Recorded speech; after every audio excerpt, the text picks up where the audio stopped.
Hi, everyone. Just want to check that if I'm audible.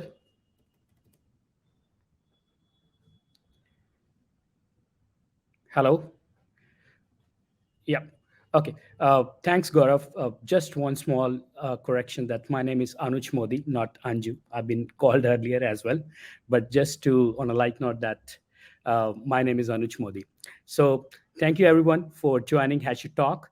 Uh, it's a great to connect with everyone here, and we have a lot of really good sessions happens. To continue on those sessions, I'm gonna take to the next level where we're gonna talk about on the secret management and how we can automate leveraging the Concourse CI pipelines tool.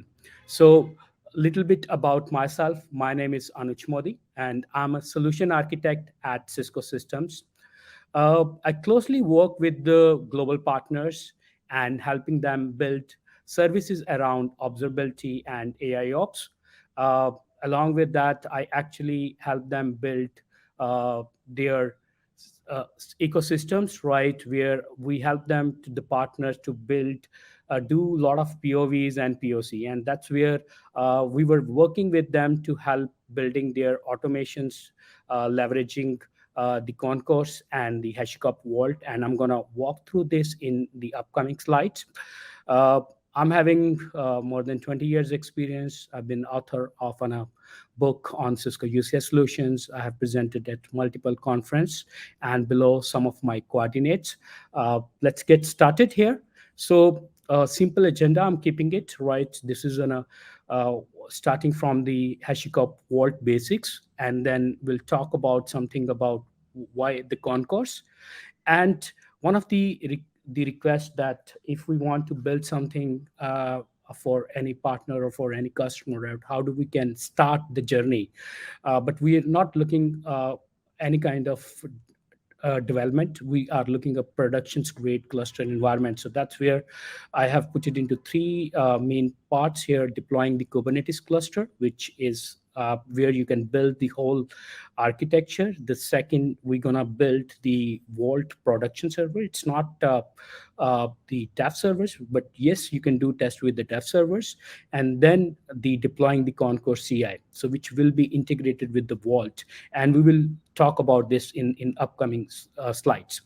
And then finally, once we have done these things, we can automate the whole CI/CD workflow for any requirement for any partner or for any customers, so doing any POVs, or they want to have a production setup in their environment for any development kind of works. And then a little bit question answers.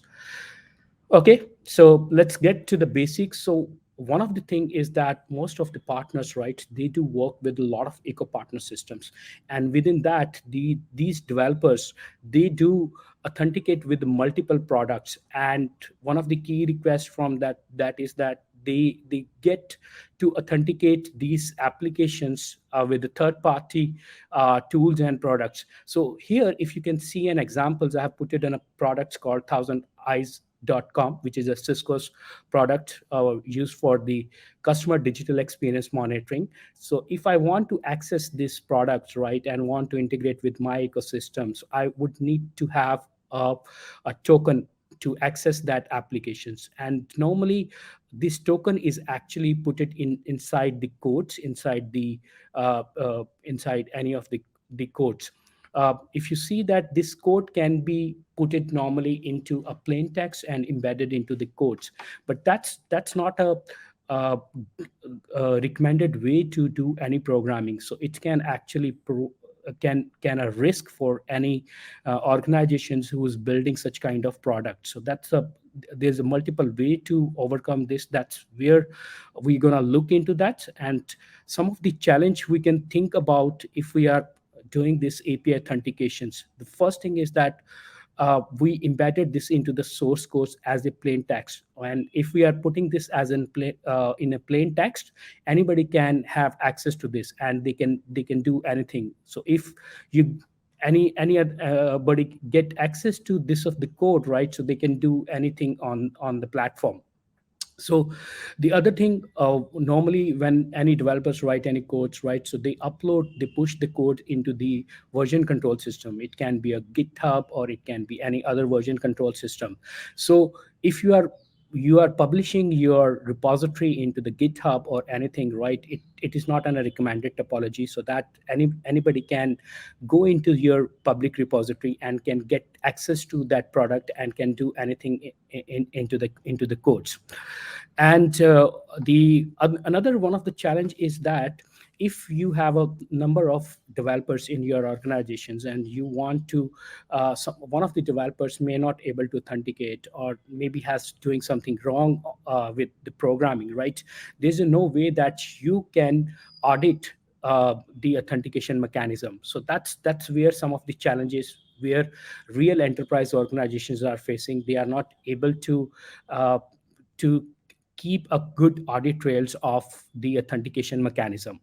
And as we are putting this in encryptions, most of the time the developers, right, they keep these codes in their own laptop or either they keep in the version control system, and there's no encryptions as well. So most of the applications, they would like to have encryptions in built into the systems, but that encryption is not easy to configure. So that's where they are looking something which can be helpful to provide encryptions.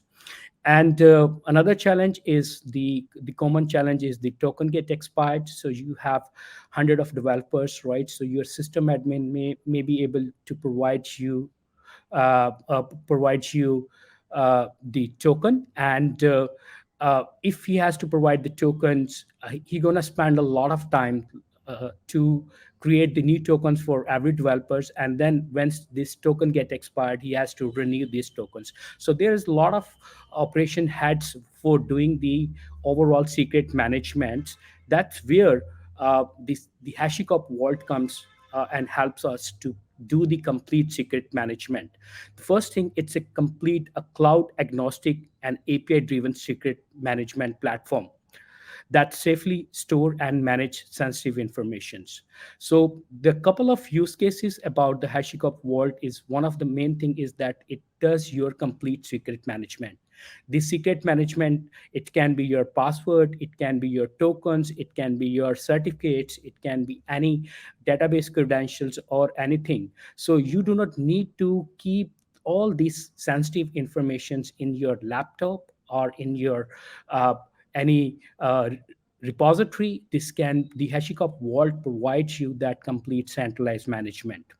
Then it can provide you identity-based access management. It can provide you access management, either it's a user or either it's applications or either it's a cloud platform. There are, and as an individual developers, they may have a multiple uh, platform they are interacting where they need to access these. Either it can be the applications, it can be a database, or it can be any cloud service providers. That's where HashiCorp Vault can provide you identity-based access for different platform, different technology. Not only that, some of the applications may require uh, one of the key thing is to have the data encryptions. The either it's in REST communication or in at any in place. In that case, the HashiCorp Vault can also provide the data encryptions functionality. Then other few use cases around it can provide you dynamic short-lived credentials. So you do not need to have the static credentials where it can be for a month period or maybe for a 6 months period. You can have short-lived credentials so that if anyone get access to those credentials, they may not be valid after a certain period of time. And then the final thing is that you get the complete audit logging mechanism. Any user who is actually getting access through the vault, it there will be a history, there will be a logs, and there will be a complete a trial for the HashiCorp Vault for any kind of communications happening to any of the applications and products. So this is pretty much about the HashiCorp Vault, but let's go into further, right? This HashiCorp Vault is a secret management. It's another additional complexity and additional uh, operational overhead. How we can overcome this additional overhead? That's where we are coming into leveraging some of the tools from the industry tools, the Concourse CI. The Concourse CI is another open source pipeline based tool which can use to scale any kind of automations pipeline from simple to complex. You might heard about a lot of other CI/CD tools like Jenkins, Circle CI, GitOps, Actions, and other tools as well.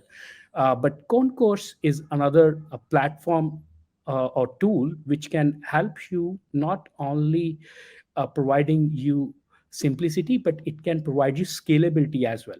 And it is a, a plugin based architecture which work on similar format like resources, uh, jobs, and tasks what you have do work in other CI platform.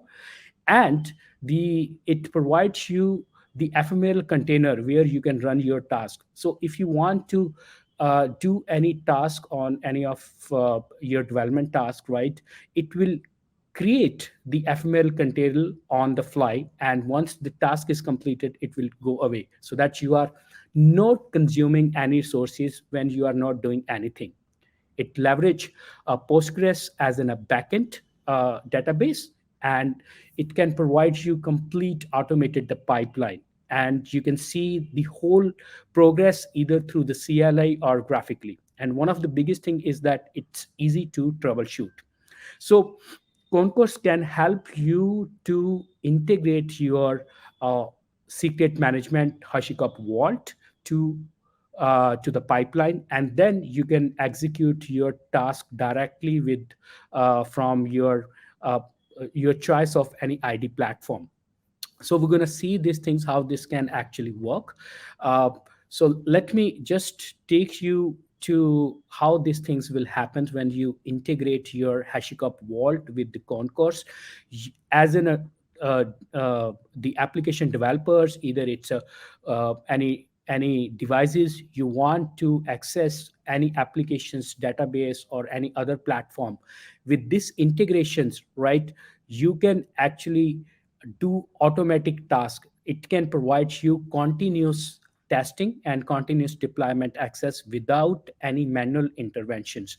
So whole authentications and authorizations can happen through the Vault will be integrated with the Concourse, and we will gonna see how this can be implemented in upcoming slides.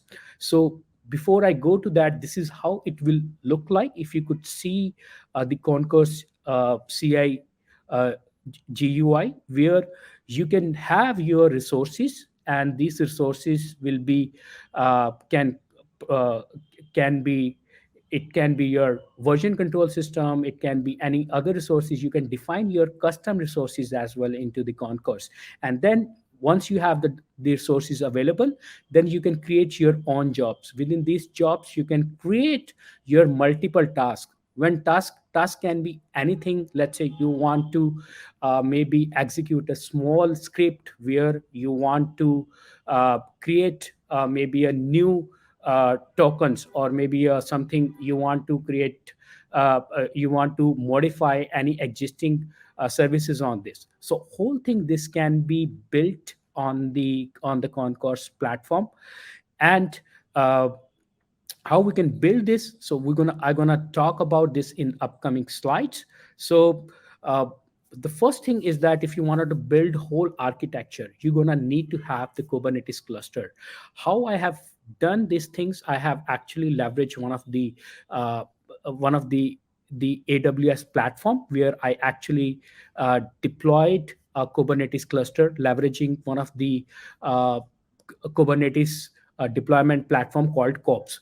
Kops can help you, can help you to provide uh, easy way to deploy your Kubernetes cluster and all the behind actions. So if you see here in this example, I have shown you a small code. You can configure your Kops user ID with the AWS. You might need to have the AWS CLI on your laptop, and once you have this AWS CLI laptop, you can create credentials with the corps, and then You can deploy the corps as in a separate tools which can create a cluster.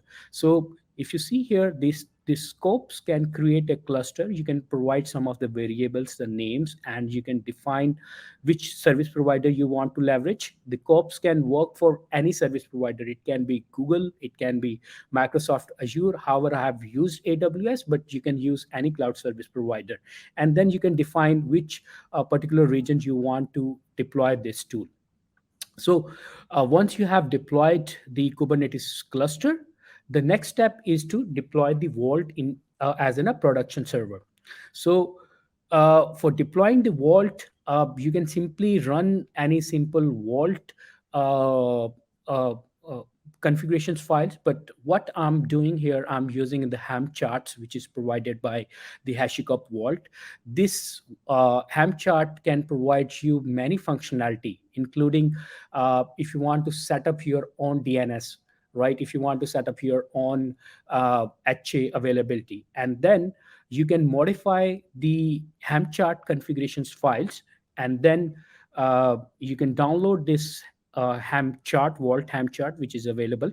So I'm going to show you in the next slides. Then you can deploy this HashiCorp Vault using these values. So once you have done this, you can have your Vault in the productions running. So let me quickly show you. Let me maybe present in a screen so you will have a better idea. I'm going to share my entire screen. Um,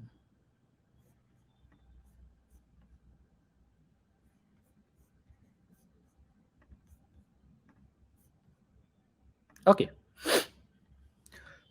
So if you see here, here is my Vault is deployed, and let me go to the repository first, so you will have an idea. I have a HashiTalk demo repository uploaded. This is how you can deploy. The first thing, if you go inside the deploying the Kubernetes 8 cluster, you can have the whole cluster can be deployed leveraging this repository. I have given the commands. If you are want to use these commands can be used to deploy the Kubernetes clusters. So once the Kubernetes cluster has been deployed, the next step, you can go back here and deploy the Vault in the productions. So deploying the Vault in the production, you might need the ham need to be installed on your system, and then you will configure your Vault configurations. Uh, this is very descriptive. There's a long way. I'm not going into the details of everything, but if someone is interested, right, they can reach out to me. I can help them.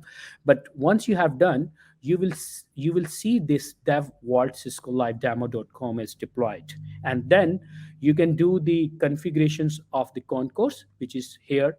I've done the concourse configurations for the secret management.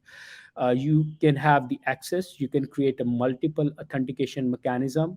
Like you want to enable any new authentication mechanism, you have everything you can configure here. You can configure AWS, Google's, or you can configure anything related to the Kubernetes infrastructure. And then you can have the policies applied to that path. So this is where you can configure your Vault. Let me go back to the slides. Just going back. Okay. Yeah. So now, once you have done the Vault production deployment, there is additional configurations need to be done. Uh, let's me go into that one. That's called the app role authentications for the concourse. Now, there are multiple way to get uh, the secret information from the Vault. Either you can get directly information from the Vault, but if you can enable the concourse with the Vault, you do not need to interact with the Vault. You can interact with the concourse. Concourse in the backend will automatically interact with the Vault and provides you the required tokens, right? So for this, you might need to do the Vault auth enable app role configurations, and then you configure a write policies, the Vault write authentications app role on. You create a policy. This policy has an expiry for a period of maybe 1 hour, 24 hours. You can customize how you want to do, and then you will create these vault uh, uh, two commands. One is to read the role ID, and second is to create a write secret ID. These role ID and the secret ID will be leveraged into the concourse ham chart. I'm gonna let me just quickly show you as well. So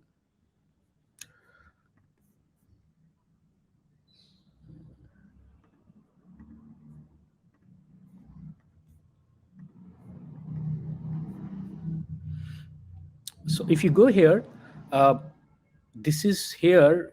I have configure the dev vault CI values, and this is where you can actually configure the role ID and the secret ID. And similar way, you need to also configure your URL. Let me show you here something. Yes, so you need to here configure your URL. You can search like dev CI. This is where you can configure your external DNS names uh, according to your organizations, and you can also provide uh, the vault address here in this ham charts. Once you have done this, you can go back to uh, let me just you go back to here your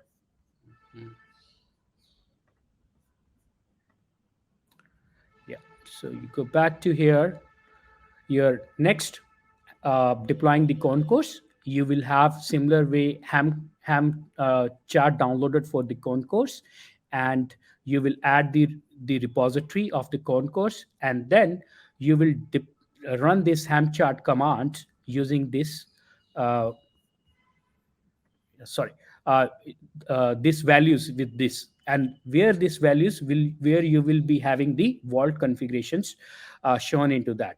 And once you have done, your concourse will be ready, and with that you can what you can achieve in the finally is you get your automated CI/CD workflow. So where as an developers he can write down any code to the version control system to the GitHub. He will pull and push any code upstairs to the GitHub, and then he will run some of the fly commands. Fly is a CLI tool which used to run some of the commands uh, to to provide the mechanism on the concourse. Either you can use GUI or you can use the fly commands to trigger any pipelines. uh, this will log into the concourse, and from the concourse you will have some of the YAML files. These YAML files you will build where you will have some of the resources, jobs and tasks defined. And then what this will do, this will get pull your repository. It will pull your any changes what you have done into the GitHub. It will also download a Docker hub, a Docker container, which you can define. It can be your Linux operating system, which will execute your code, and which will also fetch your secrets from the vault automatically. So once you have all these things will be pulled, it will build an FML container. This FML container can authenticate to your applications and run your integration test. So whole thing is will be automated as an it can be a one single developer or it can be a multiple developers. Once they start running this environment in a productions, they can do whole things without any administration interventions. They can update their codes, they can build the Docker containers, and they can run the whole task. So let me again show you something here.